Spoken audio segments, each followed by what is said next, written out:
Maya had always been the kind of girl who tried to be invisible. In the loud, chaotic hallways of Northwood High, surrounded by hundreds of voices, she felt like a ghost long before she ever met a real one. Her goal every single day was simple: get to class, avoid eye contact, and just blend into the wallpaper. She was a pro at being unnoticed. She often wondered if anyone else felt that way, like if they stood still enough, the world would just flow around them like water. So when the first note showed up in her locker, number 317, tucked inside her chemistry textbook, she was more confused than anything. It wasn't a text or a DM, but a folded piece of paper. It had a single, perfectly drawn rose in black ink and the words, "I see you." She stared at it for a long time, figuring it was a joke or maybe a secret admirer who was just as shy and awkward as she was. But then the notes started getting different. More specific.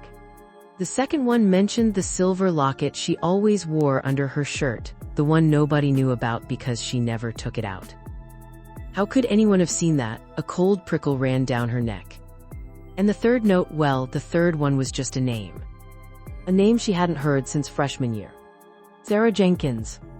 Her heart hammered against her ribs as she stared at that name scrawled in elegant, looping handwriting.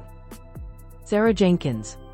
This wasn't some school legend told to scare new students. This was a real tragedy from 5 years ago. Sarah had been a quiet, sad girl who, if you believed the official story, just lost her footing on the West Wing roof. But the whispers in the halls told a different story, one of a broken heart and a final, desperate choice. She slammed her locker shut, the metallic clang echoing too loudly in her mind. It had to be a prank. A cruel, twisted prank. She tried to convince herself. But then the fourth note came. It was only one sentence: "He's not right for you." She felt a cold dread wash over her. Because that note appeared the very same day that Liam, the quiet, kind boy from her history class, finally worked up the nerve to ask her for a pencil. That's when the real fear started. It wasn't just about the notes anymore. It was a feeling. A presence. Just standing by locker 317 became an ordeal.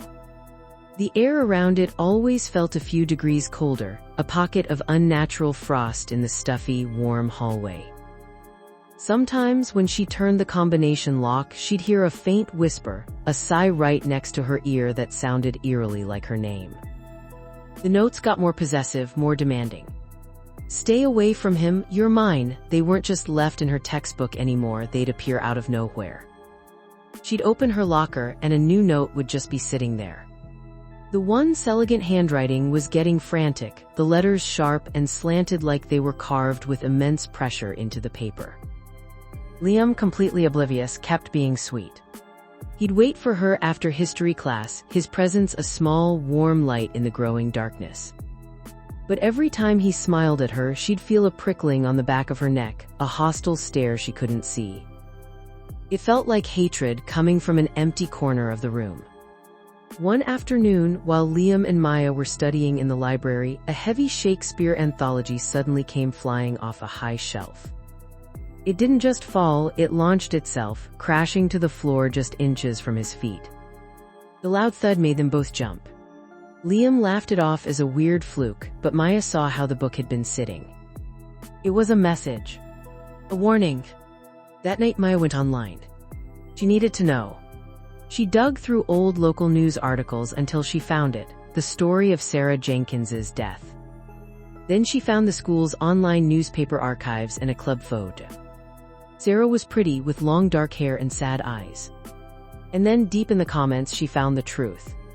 Someone had posted an old yearbook photo of Sarah and her boyfriend at a dance. Maya's breath hitched. The boy in the photo had his arm around Sarah, a familiar, kind smile on his face. He looked almost exactly like Liam.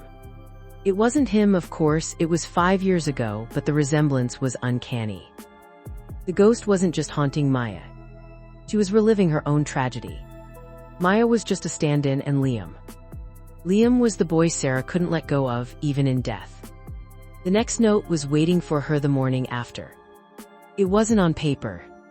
The words were gouged into the metal on the inside of her locker door. "He is mine." her hands shook so badly she dropped her books. She felt trapped. The metal was cold to the touch, the scratches deep and jagged, peeling away the paint to reveal raw steel. That afternoon, Liam found her by her locker. He looked nervous but happy. He asked her to the winter formal. Maya's mind screamed no, telling her to stay away, that it wasn't safe. But her mouth, betraying every survival instinct she had, whispered, "I'd love to." His face lit up, and for just a second his smile made her forget the cold dread. The illusion shattered as soon as he walked away. The air grew frigid instantly. Her locker door, which she had just clicked shut, slowly creaked open all by itself with a menacing sound. Inside, a new note sat on her chemistry book. The paper was torn and ragged, the handwriting a furious broken scrawl. "If I can't have him, no one can. Meet me where my heart was broken. Come alone or he'll take my place." Her heart stopped. Where my heart was broken, the roof. Sarah wanted her to go to the roof. During the dance, Maya knew it was a trap. A jealous, possessive spirit wanted her, the girl who stole her boyfriend's lookalike, to face her on the very spot she died. The threat was obvious. If Maya didn't show, the ghost would go after Liam. She'd make sure he fell too. That night, as the sounds of music and laughter echoed from the gym, Maya walked the other way. She was dressed for the dance, but she wasn't going there. She headed toward the Forbidden Stairwell to the West Wing roof. Each step felt heavy. The air got colder and colder until she could see her own breath puffing out in little white clouds in the dark stairwell. The door to the roof swung open with an unnerving silence. She stepped out into the biting winter wind. The roof was empty, a flat expanse of tar under a single dim security light. The city glittered far below. Then the door slammed shut behind her with a deafening bang. She was locked out. Panic washed over her. "You came," the voice was a whisper right behind her, louder than the wind. Maya turned slowly. No one was there. The feeling of being watched was suffocating. "He was supposed to be mine. Forever," the voice hissed, full of pain. "You tried to take him." "I didn't know," Maya stammered, stepping back toward the edge. "I don't want anyone. Please just let me go." "Let him go," a bitter, cold laugh echoed around her. "Let him go, he left me. He broke me. Now you'll know how it feels." A sudden, violent force shoved Maya forward, pushing her toward the ledge. She stumbled, slipping on the slick surface. She felt an icy pressure on her back, unseen hands forcing her over. She grabbed the chain-link fence, the metal digging into her palms. She was going to die. Just like Sarah. Looking down at the drop, she saw the darkness waiting. In that moment of terror, something inside her snapped. It was raw, defiant anger. "No," she choked out, digging her heels in. "You don't get to do this, he isn't your boyfriend." "And I'm not you," she screamed the words into the wind, pushing back with everything she had. "Your life is over, you are not taking mine." For a heart-stopping second, the pressure got stronger. And then, just as suddenly as it began, it was gone. The wind died down. The suffocating cold became just a normal winter chill. Maya stood there, panting, leaning against the fence, alone on the roof. The presence had evaporated. She didn't wait. She scrambled back to the door and yanked the handle. It flew open. She ran. She ran down the stairs, past the echoing music of the dance, out the front doors of the school, and she didn't stop until the streetlights of her own neighborhood were glowing around her.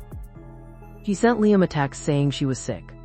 She told him she couldn't see him anymore. It felt like breaking her own heart to save his. The note stopped after that night. The cold spot vanished. For a few weeks she believed it was over.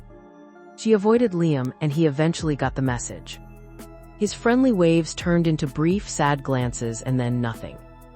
The silence was a constant, painful reminder of what she'd lost, but she told herself it was for the best. They were safe. Life at Northwood High went back to her normal. She went back to being invisible, which now felt more like a shield than ever. She thought the ghost was gone. But yesterday she saw Liam walking down the hall. He was laughing with another girl, a pretty blonde from English class. He was helping her with her books, smiling that same kind smile that used to be for Maya. A sharp, ugly pang of jealousy shot through her, so intense it stole her breath. She stopped in her tracks, watching them. And then she felt it. A faint, icy whisper right behind her ear. Not from the locker. Not from the wind. It was inside her head. "Don't worry," the voice cooed, cold and comforting. It sounded like Sarah, but it also sounded like Maya. She watched them walk away, and for the first time in weeks she didn't feel afraid. She felt powerful. The voice whispered again, sealing a pact she never signed. "I'll take care of her for us."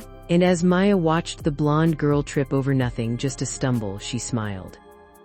If you've ever had an experience you just can't explain, or felt a chill in a place that should have been empty, maybe you weren't as alone as you thought. Share your story.